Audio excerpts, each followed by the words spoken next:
Imagine losing everything in a single instant. Your mother, your sense of safety, your entire world.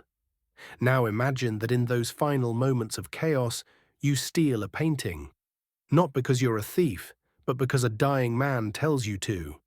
That stolen painting becomes your lifeline, your burden, and your obsession for the next 15 years.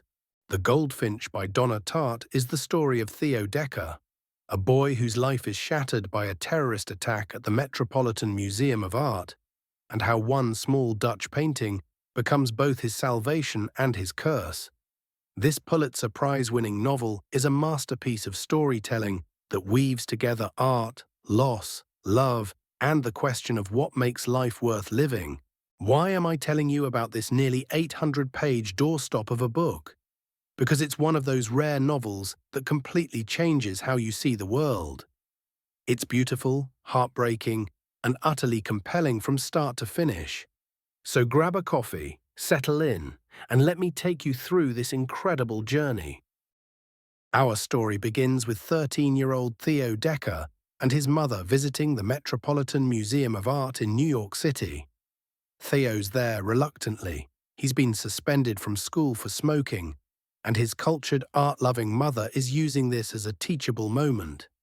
They're looking at paintings, including a small 17th-century Dutch work called The Goldfinch by Karel Fabritius, when everything changes in an instant. A bomb explodes. When Theo regains consciousness, he's trapped in the rubble. His mother is gone, killed in the blast. In those traumatic moments, a dying old man presses a ring into Theo's hand and tells him to take the painting, to save it. So Theo does. He walks out of the destroyed museum carrying one of the world's most valuable paintings, and his life is never the same. With his mother dead and his father absent, Theo is taken in by the wealthy Barber family on the Upper East Side. The Barbers are everything Theo's chaotic life wasn't: refined, proper, quietly wealthy. Mrs. Barber becomes a surrogate mother figure, and Theo finds some stability living in their elegant apartment. But he's carrying this enormous secret.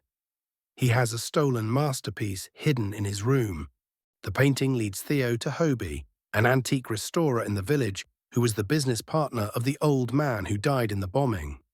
Hobie becomes another father figure to Theo, teaching him about furniture restoration and providing a sanctuary from his grief.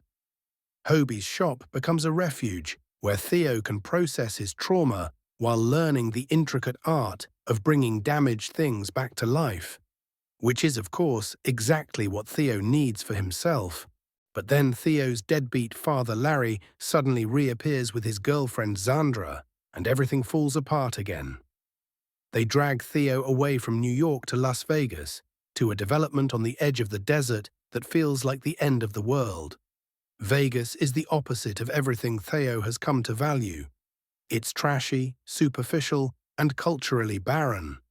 His father is gambling away what little money they have, and Theo feels completely lost. But in Vegas, Theo meets Boris, a charismatic Ukrainian immigrant who becomes his best friend and partner in crime. Boris is wild, unpredictable, and introduces Theo to a world of drugs, alcohol, and petty theft. Together, they create their own bubble of chaos and companionship, while their neglectful parents ignore them. Boris and Theo's friendship is intense and almost romantic in its devotion, though Tartt keeps the exact nature of their relationship beautifully ambiguous. The Vegas section ends in tragedy when Theo's father dies in a car accident while drunk. Rather than stay with Zandra, Theo flees back to New York, to Hobie and the world of antiques and art that feels like home. He's still carrying the painting, still keeping his secret. Years pass.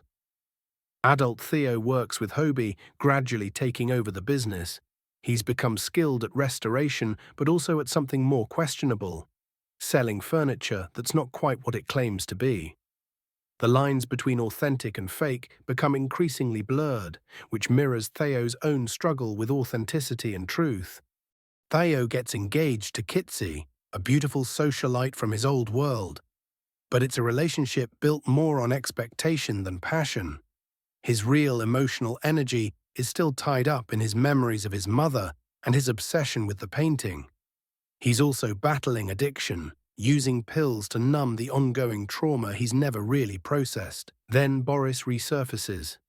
We learn that years ago, in Vegas, Boris actually stole the painting from Theo without him knowing, replacing it with a schoolbook. Theo has been carrying around a textbook all these years, believing it was his precious Goldfinch. Boris has been using the real painting as collateral in various criminal enterprises across Europe. This revelation launches the final act of the novel. Theo and Boris travel to Amsterdam to recover the painting, which leads them into a dangerous underworld of art smuggling and international crime. The climax involves a botched deal, violence, and Theo finally coming face to face with the reality of what the painting has meant to his life. At its heart, The Goldfinch is about how we cope with loss and trauma. Theo's entire journey is shaped by those few minutes in the museum when his world exploded. The painting becomes a physical manifestation of his grief, something beautiful he can hold on to when everything else has been taken away. But Tartt is also exploring the nature of art itself. Why do we treasure certain objects? What makes something authentic or valuable? The goldfinch in the painting is chained to its perch, just as Theo becomes chained to the painting and to his past. The book asks whether art can truly save us, or whether it just gives us something beautiful to cling to while we're drowning. There's also a powerful theme about love and friendship. Theo's relationships, with his mother, with Boris, with Hobie, show how human connections can anchor us, even when everything else is falling apart. Boris, in particular, represents a kind of love that transcends conventional categories. Their friendship is messy, passionate, and transformative. The novel also examines class and authenticity in American society. Theo moves between worlds, from middle-class life with his mother to upper-class refinement with the barbers, to the wasteland of Vegas, and back to the art world of Manhattan. Each environment shapes him differently, and Tartt shows how our identities are constantly being formed and reformed by our circumstances. Finally, this is a book about survival. How do we keep going when life breaks us? Theo's answer is imperfect and sometimes destructive, but it's deeply human. He makes terrible choices, hurts people he loves, and struggles with addiction, but he also creates beauty, forms meaningful relationships, and ultimately finds a way to live with his pain. The Goldfinch is ultimately about the power of art and love to give meaning to an often meaningless world. It's not a perfect book. Some critics found it too long, too sentimental, or too plot-driven. But for millions of readers, including myself, it's a profound meditation on loss, beauty, and what it means to be human. If you're looking for a novel that will completely immerse you, that will make you think about art and life and love in new ways, The Goldfinch is absolutely worth the investment. Yes, it's long, but it's the kind of book that reminds you why novels matter. Why storytelling is one of humanity's greatest achievements.